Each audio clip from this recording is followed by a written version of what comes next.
बिस्मिल्लाहिर्रहमानिर्रहीम। अस्सलाम वालेकुम डियर स्टूडेंट्स। हमने स्टार्ट किया है infancy chapter of developmental psychology, जो कि हमारे साथ क्या है BSN 4th सेमेस्टर के एक सब्जेक्ट है। ठीक है, तो उसमें से हमने तकरीबन 5 चैप्टर ऑलरेडी पढ़ चुके हैं। उसमें से तकरीबन हमने 4 चैप्टर ऑलरेडी पढ़ चुके हैं और 5 नंबर चैप्टर जो है ना वो हमारे साथ इन्फेंसी है। इन्फेंसी वो बच्चे होते हैं जो कि 1th मंथ से लेकर तकरीबन 1 ईयर तक बच्चे। ठीक है, तो उसको हम क्या कहते हैं, उसको हम कहते हैं इन्फेंसी। इन्फेंसी के कुछ डिस्कशन जो है ना वो हमने ऑलरेडी कर चुके हैं। ठीक है, इसमें से जो ऑब्जेक्टिव्स है उसमें से तकरीबन ये जो फर्स्ट ऑब्जेक्टिव है, ठीक है, growth and motor development, cognitive development, ये हमने डिस्कस किया है। आज हम डिस्कस करेंगे Piazzi sensory motor stages, erection stages and फिर जो इंटरप्रिटेशन एंड फेरेंट्स वाले जो स्टेजेस थे उसको थोड़े डिस्कस करेंगे कि इन्फेंसी में हमारे साथ कौन कौन से स्टेजेस आते हैं, उसको हम डिस्कस करेंगे। तो आइए स्टार्ट लेते हैं। स्टार्ट लेने से पहले आप लोगों से एक छोटा सा रिक्वेस्ट है कि हमारे चैनल लेक्चर्स बाय अनाया को सब्सक्राइब करें, कमेंट करें and press the bell icon ताकि नेक्स्ट वीडियो का नोटिफिकेशन आप लोग को बहुत जल्द मिल सके। स्टूडेंट्स, अब हमारे साथ आते हैं इन्फेंट्स मेमोरी। इन्फेंट्स मेमोरी जो होती है ना उसकी एक टाइप है इन्फेंटाइल एमनीशिया। ठीक है, वो एमनीशिया किस चीज़ को कहते हैं, यानी बात भूलने को या मेमोरी लॉस को हम एमनीशिया कहते हैं। ठीक है, तो इन्फेंटाइल एमनीशिया वो मतलब लैक ऑफ मेमोरी होती है जो कि हमारे साथ जो 3 ईयर की एज में मेमोरी आती है ना वो उस एज की मेमोरी अगर कोई बंदा भूल जाए या लेटर लाइफ में उसे याद ना हो तो उसको हम कहते हैं इन्फेंटाइल एमनीशिया। ठीक है, तो ये आप लोगों ने याद रखने हैं और ये मैंने आप लोगों को ऑलरेडी डिस्कस किया है, ऑलरेडी शेयर किया है आप लोग के साथ कि इन्फेंटाइल जो एमनीशिया होती है ना ये ज़्यादातर बल्कि हमेशा जो है ना हाइपोथैलेमस की सही से डेवलपमेंट नहीं होती, तो उस वजह से उस एज में जब हाइपोथैलेमस की सही से डेवलप नहीं होती तो फिर लेटर लाइफ में एमनीशिया यानी इन्फेंटाइल एमनीशिया काज होती है।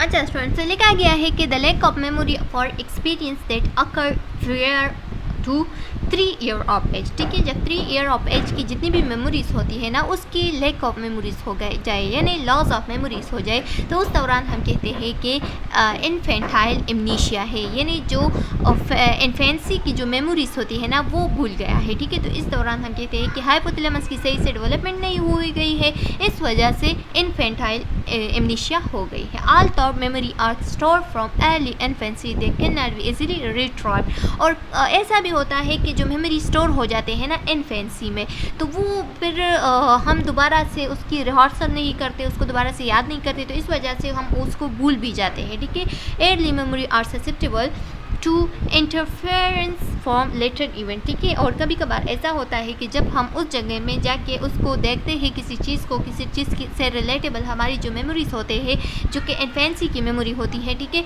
तो उसको जब हम देखते हैं तो लिटिल लाइफ में या लिटिल इवेंट में वो हमें याद आ जाती है। ठीक है, वो हमें मेमोराइज कर देती है। Memories are sensitive to environmental context. ज़्यादा भी मेमोरी जितनी भी मेमोरीज होते हैं ना ये एनवायरमेंटल कंटेक्स्ट के साथ रिलेटिव होती है, उसके साथ सेंसिटिव होती है। जब हम किसी भी चीज़ को देखते हैं तो उसके साथ जो भी मेमोरीज हो, चाहे वो स्कूल लाइफ हो चाहे वो कॉलेज लाइफ हो, तो उसके साथ हमारी अपनी मेमोरीज बनते हैं। जब भी हम उसको देखते हैं तो वो सारी मेमोरीज जो है ना हमें रिहर्सल हो जाती है, हमें याद आ जाती है। ठीक है, तो उस दौरान हम कहते हैं कि अगर ये जो 3 ईयर के मेमोरीज होते हैं अगर ये हमें याद नहीं आते तो इसका मतलब ये है कि हाइपोथैलेमस का सही से डेवलपमेंट नहीं हुआ है, किसी भी मिनरल्स, किसी भी वाइटामिन्स, किसी भी जो हमारे साथ कैल्शियम वगैरह है उसकी वजह से, तो इस वजह से हमारे साथ इन्फेंटाइल एमनीशिया हो गई है। इन्फेंट इंटेलिजेंस, अब हमारे साथ होते हैं इन्फेंट इंटेलिजेंस। तो इन्फेंट इंटेलिजेंस को हम किस तरह से काउंट करते हैं, तो इन्फेंट इंटेलिजेंस के लिए हमारे साथ एक स्केल्स होती है। ठीक है, उस स्केल को हम कहते हैं डेवलपमेंट क्वोशिएंट स्केल। ठीक है, एक स्केल और दूसरा स्केल हमारे साथ है बेले स्केल्स ऑफ इन्फेंट डेवलपमेंट। ठीक है, ये दोनों स्केल में से जो डेवलपमेंट क्वोशिएंट स्केल है इसको आज हम डिस्कस करेंगे और फिर नेक्स्ट जब हमारे साथ आ जाए कि बेले स्केल ऑफ इन्फेंट डेवलपमेंट को डिस्कस करें तो उसको हम डिस्कस करेंगे। ठीक है, लेकिन ये आप लोगों ने रिमेंबर रखना है कि ये दो स्केल के ज़रिए से हम क्या करते हैं, इन्फेंट की इंटेलिजेंस, इन्फेंट की मेमोरी, इन्फेंट की जो माइंड सेट है उसको हम क्या करते हैं, उसको हम मतलब उसकी हम काउंटिंग कर देते हैं या उसको हम याद करते हैं या उसको हम मतलब उसकी पैमाइश कर देते हैं। ठीक है, कि उसकी जो स्केल होती है उसमें कितना काउंट आ गया, अगर उसकी स्केल में उसका काउंट जो है ना कम आ गया तो इसका मतलब ये है कि उसका जो नंबरिंग है वो कम आ गया, तो इसका मतलब ये है कि पेशेंट जो बेबी है ना उसको क्या हो गया है, उसकी इन्फेंट इंटेलिजेंस जो है इतना स्ट्रांग नहीं है। ठीक है, और अगर ये सही आ गया, ज़्यादा आ गया इसकी नंबरिंग, तो इसका मतलब ये है कि बेबी जो है ना वो इसकी मेमोरी स्ट्रॉन्ग है। ठीक है, तो आइए स्टार्ट ले रहे हैं इसकी कि डेवलपमेंट कोशेंट कौन सी स्केल होती है और किस तरह से हम काउंट करते हैं। डेवलपमेंट कोशेंट जो है ना, ये हमारे साथ अर्नोल्ड गेसल ने पेश किया था। ठीक है, अर्नोल्ड गेसल एक साइंटिस्ट था, उसने पेश किया था, साइकोलॉजिस्ट था, कि किस तरह से हम जो बेबी की जो इंटेलिजेंस है उसको किस तरह से हम काउंट करते हैं या उसको किस तरह से हम स्केल के ज़रिए से जाहिर करते हैं। ठीक है, in overall development score that are related to perform in 4 area. 4 area के ज़रिए से हमें मालूम होता है कि बेबी का जो डेवलपमेंटल स्कोर है वो किस तरह से आ रहा है। ठीक है, तो उसमें से फर्स्ट वन मोटर स्किल है। ठीक है, मोटर स्किल में हम जाहिर कर देते हैं कि बेबी का बैलेंस जो है ना वो ठीक है कि नहीं, जब वो चलता है, जब वो बैठता है, जब वो खाना खाता है, जब वो अपने हाथों से किसी चीज़ को उठाता है तो उसके हाथों की काम, उसकी पाँव की काम, उसकी चलने फिरने की आदत, ये सब बैलेंस में है कि नहीं। ठीक है, उसकी बेटिंग वगैरह सेटिंग वगैरह ठीक है कि नहीं। ठीक है, तो इसको हम कहते हैं मोटर स्किल्स। नेक्स्ट हमारे साथ है लैंग्वेज यूज़। वो अपने माँ बाप से, यानी 2 ईयर का बेबी जो है ना वो ज़्यादातर माँ बाप से ज़्यादातर बातें जो है ना वो स्टार्ट कर देते हैं। तो हम इस दौरान देखते हैं कि अगर हमारे साथ एक 2 ईयर का बेबी है तो वो अपने माँ बाप से बातें कर रहा है कि नहीं, उसका लैंग्वेज यूज़ जो है ना वो ठीक है कि नहीं। ठीक है, अगर उसका जो बातें वगैरह है वो ठीक नहीं है, उससे इसे बात नहीं करता, तो फिर हम क्या करते हैं, लैंग्वेज थेरापिस्ट के साथ उसको मतलब उसकी फर्दर उसकी फॉलो कर देते हैं और उसको दिखा देते हैं कि इसके साथ क्या मसला है। ठीक है, नेक्स्ट हमारे साथ आते हैं एडाप्टिव बिहेवियर। एडाप्टिव बिहेवियर में हमारे साथ आते हैं alertness and exploration. Alertness and exploration का मतलब ये है कि बेबी जो है ना वो एनवायरनमेंट से क्या मतलब क्या एडाप्टेशन कर देता है, किस तरह से। फॉर एग्जांपल उसके सामने हम कोई गर्म चीज़ रख देते हैं ना, तो वो क्या कर देते हैं, उसको उस गर्म चीज़ को हाथ लगा देते, जब वो गर्म हो तो वो जल्दी से अपने हाथ को क्या कर देता है, वो अलर्ट हो जाता है कि ये चीज़ गर्म है, तो वो हाथ को जल्दी से उठा देता है। ठीक है, तो इस तरह से बेबी में अलर्टनेस एंड एक्सप्लोरेशन आ जाती है। और नेक्स्ट जो हमारे साथ 4th वन है वो है पर्सनल सोशल। पर्सनल सोशल में क्या आती है, फीडिंग एंड ड्रेसिंग आती है। तो फीडिंग एंड ड्रेसिंग की अगर हम बात करें तो फीडिंग एंड ड्रेसिंग का मतलब ये है कि बेबी को क्या हो जाती है, यानी बेबी को पता चल जाता है कि खुराक किस तरह से करने हैं। ठीक है, उसको मिल्क वगैरह पहले हम देते हैं, मिल्क के बाद फिर वीनिंग पे उसको रख देते हैं, यानी जो 6 मंथ का बेबी होता है ना उसको वीनिंग डाइट पे, जिसमें हमारे साथ क्या आते हैं, वीनिंग डाइट में जो कस्टर्ड वगैरह, केले वगैरह हो गए, ठीक है, ये जो सॉफ्ट कीर वगैरह हो गए, ये सब बेबी को प्रोवाइड कर देते हैं। इसको हम वीनिंग डाइट कहते हैं। तो ये हमारे साथ फीडिंग में आ गया। एंड ड्रेसिंग में क्या आते हैं, जब बच्चे के जो कपड़े होते हैं ना वो अगर गीले हो जाते हैं, तो ज़्यादातर बच्चे गीले कपड़ों में बिल्कुल भी होश नहीं रहते, तो वो रोना धोना स्टार्ट कर देता है। जब तक उसके कपड़े साफ़ नहीं करते, जब तक उसको मतलब साफ़ सुथरे कपड़े नहीं पहनते, तो उस टाइम तक वो क्या कर देता है, वो अपना रोना स्टार्ट कर देता है और वो रोता ही रहता है। ठीक है, फर्दर जब उसको कपड़े साफ़ हो जाए तो वो चुप हो जाता है और खुश हो जाता है। तो ये हमारे साथ क्या है, इसके ज़रिए से हम बेबी की जितनी भी साइकोलॉजी, जितनी भी डेवलपमेंटल स्टेजेस है उसको काउंट कर देते हैं और उसको स्कोर देते हैं। ठीक है, नेक्स्ट हमारे साथ आते हैं जीन पियाजे। जीन पियाजे को ऑलरेडी हमने डिस्कस किया है, बहुत डिटेल के साथ आप लोगों ने पढ़ा भी है। ठीक है, ये जो हमारे साथ डेवलपमेंटल साइकोलॉजी है ना, इसमें बहुत डिटेल के साथ इसके सारे स्टेजेस को हमने बहुत डिटेल के साथ डिस्कस किए हैं, वहाँ से भी आप लोग देख सकते हैं। और इस वीडियो लेक्चर में हम जस्ट इन्फेंट की जीन पियाजे की स्टेजेस को डिस्कस करेंगे, जो कि 2 स्टेजेस है। ठीक है, उस 2 स्टेजेस में एक हमारे साथ है सेंसरी मोटर स्टेज और दूसरा जो है ना वो प्री ऑपरेशनल स्टेज है। ठीक है, तो बाकी जितने भी स्टेजेस थे जो कि हमारे साथ कंक्रीट ऑपरेशनल स्टेज था या फॉर्मल ऑपरेशनल स्टेज था, तो ये ऑलरेडी हमने डिस्कस किया है, लेकिन ये 2 स्टेजेस यहाँ पे भी दिए गए हैं, तो हरे थोड़े से डिस्कस करते हैं। तो हमारे साथ ये जो 2 स्टेजेस है ना, जो कि बेबीज़ में जो इन्फेंट होते हैं उसमें होते हैं, वो है सेंसरी मोटर स्टेज। इसमें बताया गया है कि बेबी का जो एनवायरनमेंट होता है उसके साथ इसका इंटरेक्शन आ जाता है, यानी उसके सामने आप अगर एक टॉय को पकड़ ले या उसको ऊपर से लटका ले, तो वो क्या कर देता है, उस चीज़ को वो देखता है और उस पर गौर करता है, उस पर फोकस करता है कि ये किस तरह से मूवमेंट करता है, उसको पकड़ने की कोशिश करता है। ठीक है, अपने हाथों से उसको पकड़ने की कोशिश करता है। तो ये हमारे साथ सेंसरी मोटर स्टेज में आता है। और दूसरा जो है ना वो प्री ऑपरेशनल स्टेज है। प्री ऑपरेशनल स्टेज में ऐसा होता है कि बेबी जो है ना वो सिम्बॉलिकली वर्ड को रिप्रेजेंट करता है। किस तरह से, फॉर एग्जाम्पल बेबी जो है ना वो अपने ख्यालात में कभी डॉक्टर बन जाता है, कभी टीचर बन जाता है, टॉय को उठा लेता है। आप लोग देख सकते हैं इस बेबी ने क्या किया है, टॉय को उठाया है और इस टॉय को स्टेथोस्कोप के ज़रिए से उसको चेक करता है कि मैं एक डॉक्टर हूँ और इसको चेक कर रहा हूँ। ठीक है, तो ये हमारे साथ क्या आता है, ये हमारे साथ प्री ऑपरेशनल स्टेज में आता है। अब हमारे साथ है sensory motor stage. Sensory motor stage को यहाँ पे डिटेल के साथ बताया है कि अच्छा स्टूडेंट्स, अब सेंसरी मोटर स्टेज जो है ना वो डिटेल के साथ बताया है कि infant cognitive development occur in the sensory stage which start it work to extend until the infant about 2 year of age. First day of the birth से लेकर 2 ईयर ऑफ एज तक जो है ना वो हमारे साथ सेंसरी मोटर स्टेज होता है। ठीक है, ये आप लोगों ने एमसीक्यूज पॉइंट ऑफ व्यू से रिमेंबर रखना है। The sensory motor stage is made of 6 सब स्टेजेस। ठीक है, और इसके जो है ना इसके फिर फर्दर हमारे साथ 6 सब स्टेज है, तो उसको भी हम डिस्कस करेंगे। अब थोड़ा सेंसरी मोटर स्टेज को देखते हैं कि इसमें क्या होता है।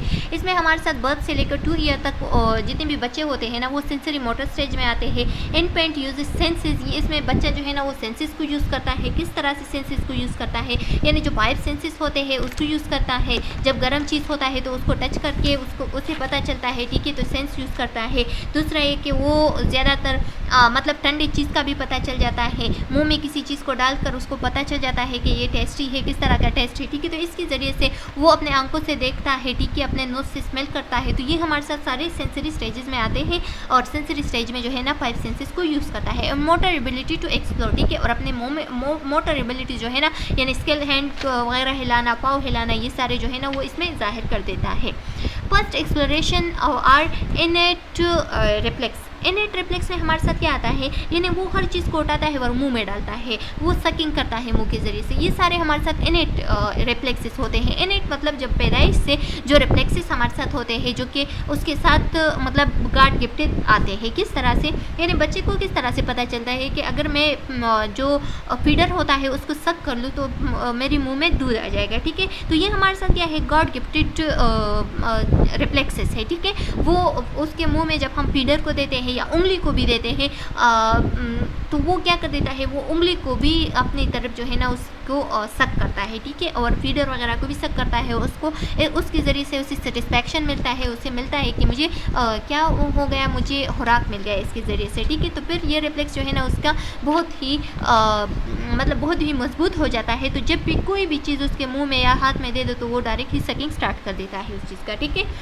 गोल डायरेक्टेड बिहेवियर। गोल डायरेक्टेड बिहेवियर किस तरह से होता है, यानी वो क्या कर देता है, वो उसका एक गोल डायरेक्शन होता है। किस तरह से, मतलब उसका ये गोल डायरेक्शन बन गया कि जब मैं सकिंग करूँगा तो मुझे खुराक मिलेगा। ठीक है, तो वो जब भी कोई एक्शन करता है, यानी जब भी वो किसी चीज़ को भी उठाता है तो उसका ये बिहेवियर बन जाता है कि वो अगर सकिंग स्टार्ट करेगा तो उसे क्या मिलेगा, उससे खुराक मिलेगा। ठीक है, तो अंटिल के वो अपना उंगली को भी उठा के मुँह में डाल देता है और उसकी ये आदत बन जाती है कि ये रिफ्लेक्स जो है ना मुझे खुराक देती है। ठीक है, तो ये हमारे साथ क्या हो जाती है, उसके मतलब इसके ज़रिए से उसे खाना मिलता है और ये जो है ना ये एक्शन उसका बिहेवियर बन जाता है। ठीक है, and the next one is object permanence. Object permanence की हम बार बार बात कर रहे हैं। हर एक वीडियो में ऑब्जेक्ट परमानेंस आती है कि मतलब उसके सामने अगर कोई ना भी हो तो उसे ये पता चल जाता है कि मतलब ये चीज़ जो है ना ये हमेशा के लिए गायब नहीं हो गया है, बल्कि थोड़ी देर बाद जो है ना ये दोबारा से आ जाएगा। ठीक है, तो ऑब्जेक्ट परमानेंस भी आ जाती है उसके जहन में।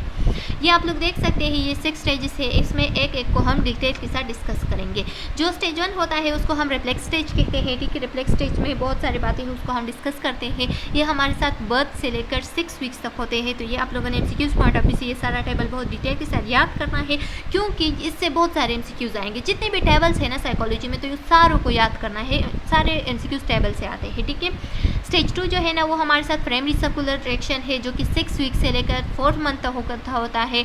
इसी तरह से स्टेज 3rd जो है ना वो सेकेंडरी सर्कुलर रिएक्शन होता है जो कि 4 मंथ से लेकर 8 मंथ तक होता है। इसी तरह से नेक्स्ट जो है ना वो स्टेज 4 है। स्टेज 4 जो है ना वो coordination of secondary circular reaction होता है जो कि हमारे साथ 8 मंथ से लेकर 12th मंथ तक होता है। स्टेज 5 जो है ना वो टर्शरी सर्कुलर, एंड जो स्टेज 6 जो है ना वो मेंटल रिप्रेजेंटेशन जो कि 18 से लेकर 24 मंथ तक यानी 2 ईयर तक होता है। ठीक है, ये 2 ईयर तक सारे स्टेजेस जो है ना यहाँ पे दिए गए हैं जो कि हमारे साथ सब स्टेजेस है सेंसरी मोटर और किसका, सेंसरी मोटर स्टेज का। ठीक है, तो ये आप लोगों ने याद रखना है। अब हमारे साथ आ गया रिफ्लेक्स स्टेज। रिफ्लेक्स स्टेज जो है ना वो 6 मंथ से लेकर बर्थ से लेकर 6 मंथ तक होता है। इसमें क्या होता है, during the sub stage the child understand the environment purely thought through innate reflex such as sucking and looking. Baby क्या करता है इस स्टेज में, बेबी जो है ना वो अंडरस्टैंड करता है इन्वायरमेंट को, वो इन्वायरमेंट को बहुत गौर से देखता है, ठीक है। सारे फोकस जो है ना उसके लुकिंग पे होता है और दूसरा है कि सकिंग पे होता है। वो हर चीज़ को सक करता है और हर चीज़ पे देखकर उस पर गौर करता है, ठीक है। जितनी भी मूवमेंट वाली, ज़्यादातर जो मूवमेंट वाली चीज़ें होती है ना उसको फोकस के साथ देखता है, ठीक है, उस पर गौर करता है। तो ये हमारे साथ आता है रिफ्लेक्सिव स्टेज में, ठीक है। दूसरा हमारे साथ स्टेज आ गया primary circular reaction. Primary circular reaction जो है ना ये हमारे साथ 1 मंथ से लेकर 4 मंथ तक होता है, ठीक है। इसमें ऐसा होता है कि the sub stage involve coordination, sensation and new schema. उसके जहन में न्यू स्कीमा बनते हैं। किस तरह से, मतलब वो जो है ना वो मतलब फॉर एग्जांपल यहाँ पे एग्जांपल दिया गया है कि बेबी जो है ना वो अपने उंगली को सडनली उसने अपने उंगली को माउथ तक ले गया, ठीक है, सडनली, ठीक है, एक्सीडेंट के साथ। तो वो क्या करेगा, वो उस उंगली ने मतलब उसने अपने मुंह में डाल दिया तो उसको सक कर दिया। जब उसको सक कर दिया तो उसे सेटिस्फैक्शन मिला, ठीक है, उसको सेटिस्फैक्शन मिला कि ये जो आदत है मेरी ये बहुत अच्छा आदत है, मुझे इससे सुकून मिलता है, मुझे इससे सेटिस्फैक्शन मिलता है, ठीक है। तो वो क्या करेगा, इस आदत को फिर रिपीट करेगा और एक बार ऐसा आएगा कि उसकी बिल्कुल आदत बन जाएगी, वो हमेशा अपने मुंह में ये उंगली को डालेगा और इसको सक करेगा, ठीक है। तो ये हमारे साथ आती है प्राइमरी सर्कुलर रिएक्शन, ठीक है। ये जो रिएक्शन होता है ना ये एक सर्कल की तरह वो बार बार रिपीट करता है, ठीक है। This action are repeated because of and find them pleasurable, ठीक है। उसे खुशी मिलती है, उसे दिल को सुकून मिलता है इस एक्शन के साथ, ठीक है। तो इस वजह से वो इस एक्शन को बार बार रिपीट करता है, ठीक है। तो ये हमारे साथ आता है प्राइमरी सर्कुलर रिएक्शन में। अच्छा स्टूडेंट्स, नेक्स्ट हमारे साथ आता है सेकेंडरी सर्कुलेशन रिएक्शन। हमने बात की कि प्राइमरी सर्कुलेशन रिएक्शन होता है, ठीक है। तो अब हम आगे पढ़ते हैं secondary circulation reaction. Secondary circulation reaction का मैं एक एग्जांपल दूंगी कि एक बेबी है हमारे साथ, ठीक है, और वो एक टॉय जो है ना उसके लिए हम ऊपर से लटका देते हैं, ठीक है। तो वो क्या करता है, वो बेबी जो है ना वो उस टॉय को मतलब हाथ लगा देता है तो वो क्या करता है, वो हिलता है, ठीक है, वो मूवमेंट स्टार्ट करता है। फिर वो बेबी जो है ना उसको देख के उसे सेटिस्फैक्शन एंड प्लेजर मिलता है, ठीक है, वो प्लेजरेबल हो जाता है। तो वो कहता है कि मैं इसको बार बार अब वो इस तरह से मूवमेंट दूंगा, इसको टच करूंगा, तो वो बार बार उस टॉय को टच करता है और वो मूवमेंट करता है तो उसे खुशी मिलती है, ठीक है। तो ये हमारे साथ आ गया है सेकेंडरी सर्कुलर रिएक्शन में। वो बार बार उस चीज़ को क्या करेगा, टच करेगा और उसे वो रिस्पॉन्स मिलेगी, वो इन्वायरमेंट जो है ना उसको रिस्पॉन्स देगी और उसे खुशी मिलेगी, ठीक है। तो यहाँ पे दिया गया है कि during the sub stage of sensory motor stages the child become more focused on the word and beginning and intentionally repeat the action order to trigger a response in the environment। क्या करता है baby जो है ना वो अब environment की तरफ फोकस स्टार्ट करता है, ठीक है, वर्ड पे, दुनिया पे अब फोकस स्टार्ट करता है। वो सोचता है कि अगर मैंने ये काम एक बार किया तो उसको बार बार रिपीट करता है ताकि ये ज़्यादा हो जाए, इसके मोमेंट जो है ना वो ज़्यादा हो जाए। जिस तरह से मैंने टॉय का एग्जाम्पल दे दिया, यहाँ पे भी दिया गया है कि वो क्या करता है, a child will purposefully pick up a toy in order to put it in her or his mouth, ठीक है। एक टॉय को उठा देता है और उसको मुंह में क्या कर देता है, उसको मुंह में डाल देता है, ठीक है। तो वो क्या करता है, उसको बार बार वो प्रोसेस कर देता है और उससे क्या मिलता है, उससे वो चाहता है कि मुझे इससे सेटिस्फैक्शन मिलता है या उससे खुशी मिलता है, ठीक है। उसका यही ही गोल के होता है। फिर वो उस चीज़ को बार बार क्या कर देता है, रिपीट करता है। नेक्स्ट हमारे साथ आता है coordination of reaction. Coordination of reaction जो है ना ये स्टेज 4 है सब स्टेजेस में और ये हमारे साथ 8 to 12 मंथ तक होता है। During this sub stage the child start to show early intention action, ठीक है। इसमें क्या होता है, इसमें बेबी जो है ना उसको इंटेंशनली एक्शन स्टार्ट होती है। किस तरह से, children being exploring the environment around them and will often imitate the observe behaviour of other. वो क्या करता है, जो बेबी होता है ना वो अपने फैमिली वालों के, अपने पेरेंट्स के, अपने बहन भाइयों के, वो क्या करता है, उसकी मुंह को देखते हैं, उसकी हर एक बिहेवियर को देखते हैं और उसकी मिमिक्री पर स्टार्ट कर देता है, ठीक है। उसकी मिमिक्री स्टार्ट कर देना शुरू करता है, उसकी बिहेवियर पे गौर करता है और उसकी मिमिक्री कर देता है, ठीक है। The understanding of object also begin during this time and children begin to recognise certain object and having specific qualities, ठीक है। और इस स्टेज में बेबी जो है ना वो क्या हो जाता है, उस बेबी में कुछ चीज़ों की रिकॉग्नाइजेशन भी आ जाती है, यानी खुराक को पहचानता है। वो कहता है कि मुझे पानी चाहिए, ठीक है। वो फिर अम्मी अब्बू वगैरह को भी पहचान देते हैं, ठीक है। तो कुछ स्पेसिफिक सब्जेक्ट्स को, स्पेसिफिक ऑब्जेक्ट को वो पहचान देता है और स्पेसिफिक क्वालिटीज़ भी उसमें आ जाते हैं, ठीक है। इसी तरह से नेक्स्ट स्टेज जो है ना वो हमारे साथ टर्शरी सर्कुलर रिएक्शन होता है, जो कि 12 से लेकर 18 मंथ तक होता है, ठीक है। और इसमें जो चिल्ड्रन होता है ना वो ट्रायल एंड एरर कर देता है, ठीक है। ट्रायल एंड एरर किस तरह से होता है, बेबी जो है ना वो रोता है, ठीक है, वो रोता है और वो जो है ना वो अपना गोल अचीव करना चाहता है, ठीक है। वो कहता है कि मेरा जो केयर गिवर है वो मुझे अटेंशन दे, तो इस वजह से वो अलग अलग आवाज़ें निकालता है, ठीक है, अलग अलग कामें करता है, बहुत सारे काम करते हैं कि इस तरह से मतलब वो किसी चीज़ को फेंकता है, गिलास को फेंकता है, चम्मच को फेंकता है, ठीक है। तो ये सब काम है वो इस वजह से करता है ताकि उसकी जो केयर गिवर है, जो मदर है, वो उसको अटेंशन दे, ठीक है। तो वो अटेंशन गेन करने के लिए वो काम बार बार करता है, यानी ग्लास फेंकना, तो वो बार बार फिर ग्लास फेंकता है ताकि अब उसकी मम्मी जो है ना वो उसकी तरफ अटेंशन दे, ठीक है। तो बेबी यहाँ पे क्या लिखा है कि children begin a period of trial and error, ठीक है, एक्सपेरिमेंट ड्यूरिंग द 5th सबस्टेज। ये 5th सबस्टेज है, इसमें एक एक्सपेरिमेंटेशन होता है। फॉर एग्जांपल अ चाइल्ड में ट्राई आउट डिफरेंट साउंड्स, ठीक है। चाइल्ड जो है ना वो डिफरेंट साउंड, यानी कभी हंसता है, कभी रोता है, कभी क्या करता है, कभी क्या करता है, ताकि उसकी अम्मी जो है ना उसकी तरफ अटेंशन दे, ठीक है। Are action as a way of getting attention from a care group. For example एक बच्चा है और वो हंसता है, ठीक है, तो उसकी सारी फैमिली उसकी तरफ देखता है और फिर क्या करता है, उसकी तरफ देख के उसे हंसना शुरू कर देता है, ठीक है। तो वो बार बार फिर वो हंसता है, ठीक है, ताकि उसकी फैमिली जो है ना उसे उसकी तरफ अटेंशन दे, ठीक है। ये ज़्यादातर 1 ईयर से लेकर 18 मंथ तक बेबी जो होते हैं उसमें ये मतलब ये क्वालिटी होती है, ठीक है। यह बच्चा जो है ना वो गलत काम करता है, ठीक है, गिलास गिरा देता है ताकि उसकी जो फैमिली वाले है उसकी तरफ देखे, ठीक है। तो उसके फैमिली की अटेंशन गेन करने के लिए वो अलग अलग एक्शन परफॉर्म कर देता है, तो इसको हम कहते हैं टर्शरी सर्कुलर रिएक्शंस। नेक्स्ट हमारे साथ आते हैं जो 6th स्टेज है, लास्ट स्टेज के मेंटल रिप्रेजेंटेशन। मेंटल रिप्रेजेंटेशन जो है ना ये 18 to 24 मंथ तक होते हैं, यानी 2 ईयर तक, ठीक है। Children begin to develop symbols to represent event or object in the world in the final sensory motor sub stage. इसमें ऐसा होता है कि बेबी जो है ना वो सिंबल्स को सोचता है, सिंबल को यूज़ करता है ताकि क्या करे, मतलब वर्ल्ड को रिप्रेजेंट करे, ठीक है। वर्ल्ड को रिप्रेजेंट करने के लिए वो डिफरेंट सिंबल्स को यूज़ करता है, यानी अगर उसे कोई चीज़ चाहिए तो वो सिंबल को यूज़ करता है और उसे वो चीज़ मिल जाता है। अच्छा स्टूडेंट्स, नेक्स्ट हमारे साथ आते हैं एरिक एरिक्सन थ्योरी। तो एरिक एरिक्सन थ्योरी जो है ना वो ऑलरेडी हमने डिटेल के साथ डिस्कस किया था कि इसके जो 8 स्टेजेस थे, ठीक है, ट्रस्ट, मिसट्रस्ट, इसी तरह से ऑटोनॉमी वगैरह, ये सब हमने बहुत डिटेल के साथ डिस्कस किया है डेवलपमेंटल साइकोलॉजी में, तो वहाँ से आप लोग देख सकते हैं। अगर उसमें फिर भी कोई क्वेश्चन हो तो आप लोग यहाँ पे फिर मुझे कमेंट सेक्शन में पूछ सकते हैं, ठीक है। लेकिन मुझे नहीं लगता कि आप लोगों का कोई भी क्वेश्चन होगा, क्योंकि बहुत डिटेल के साथ, बहुत ईजी तरीके के साथ मैंने आप लोगों के साथ शेयर किया है।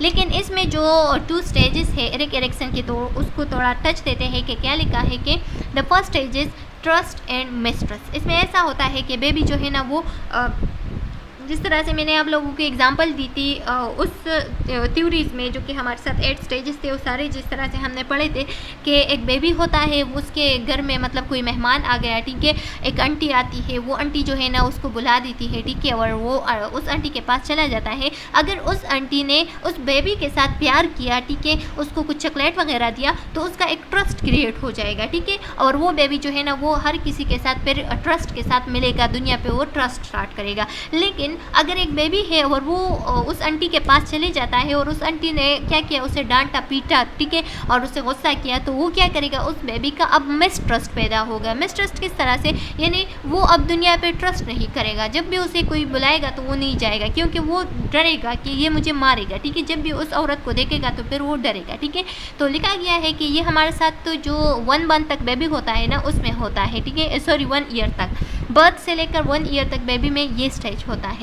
Infant develop trust and their want needs will be satisfied by their parent, ठीक है। इन्फेंट क्या करता है, वो अपने माँ बाप से हर एक चीज़ की मतलब नीड की क्या करता है, उसको जाहिर करता है, उससे मांगता है, और अगर उसका जो नीड है वो पूरा हो गया तो उसका एक ट्रस्ट क्रिएट हो जाएगा अपने पेरेंट्स पे।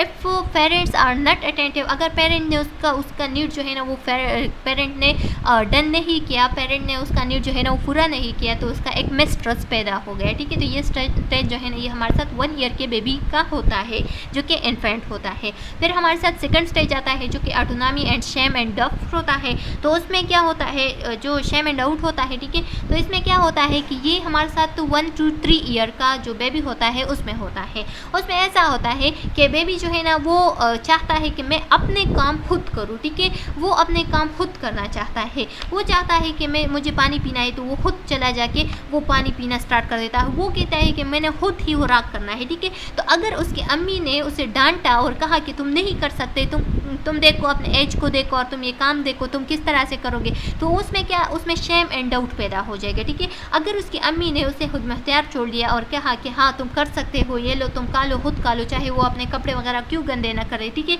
लेकिन उसमें क्या ऑटोनॉमी स्टार्ट हो जाएगा, उसमें ऑटोनॉमी क्रिएट हो जाएगा, जो कि एक पॉजिटिव पॉइंट है, ठीक है।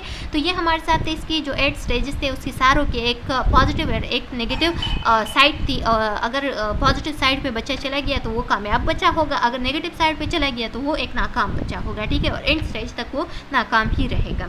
Child no longer want to be told what to do by parents, ठीक है। चाइल्ड क्या करता है, चाइल्ड जो है ना वो चाहता है कि मैं अपना काम खुद करूँ, ठीक है। वो नहीं चाहता कि उसके पेरेंट उसके काम करें।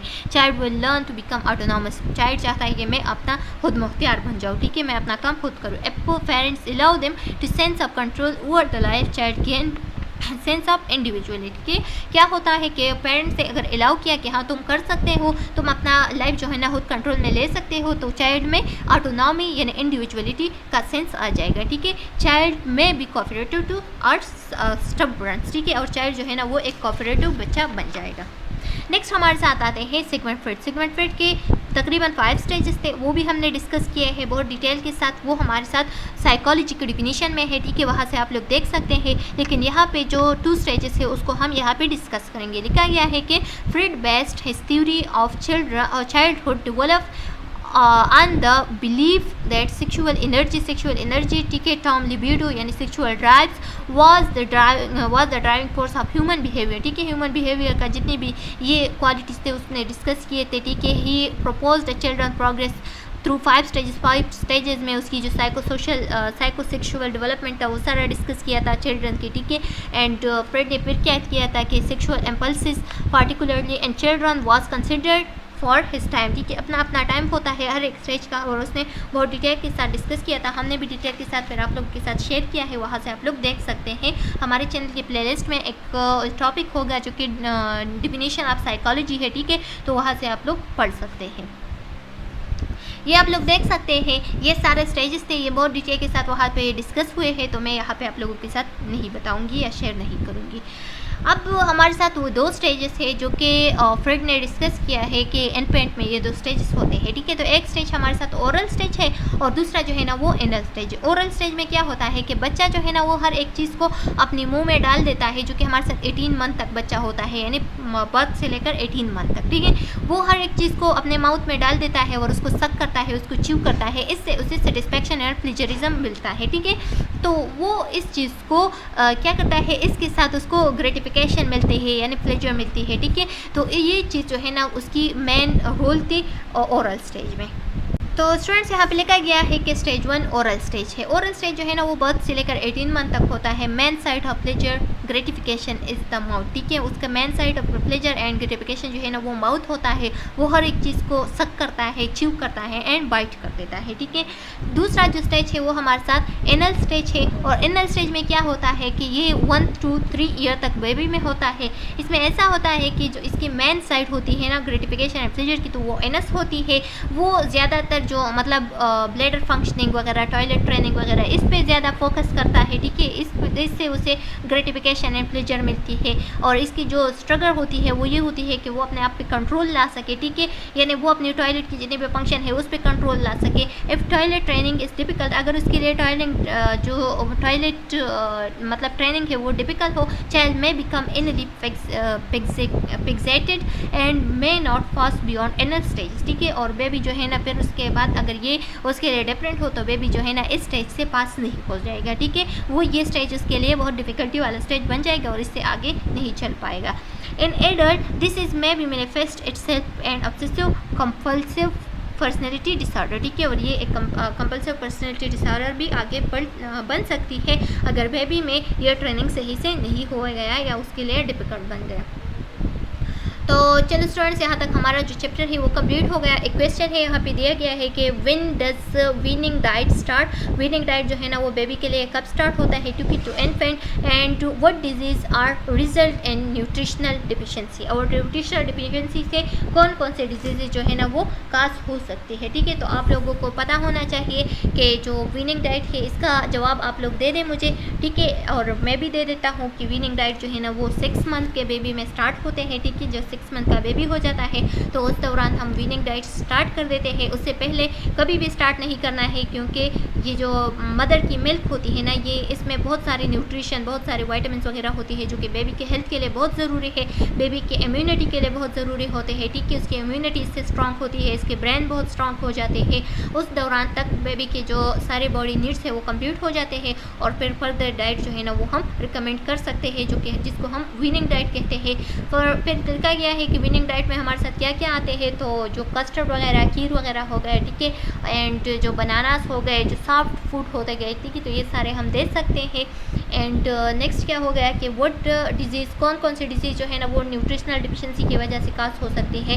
तो इन्फेंट में 2 ऐसे डिफिशिएंसीज है या ऐसे न्यूट्रिशनल डिजीज़ है जो कि काज हो सकती है। इसमें से एक है मरासमस एंड दूसरा जो है कशकोर। ठीक है, एक है मरासमस एंड दूसरा कशकोर है। तो ये दोनों डिफिशिएंसीज, ये दोनों डिजीज़ जो है ना वो न्यूट्रिशनल डिफिशिएंसी की वजह से इन्फेंट में काज हो सकते हैं। ठीक है, ये मैं आप लोगों के साथ शेयर भी करूँगी कम्युनिटी में, वहाँ से आप लोग देख लें।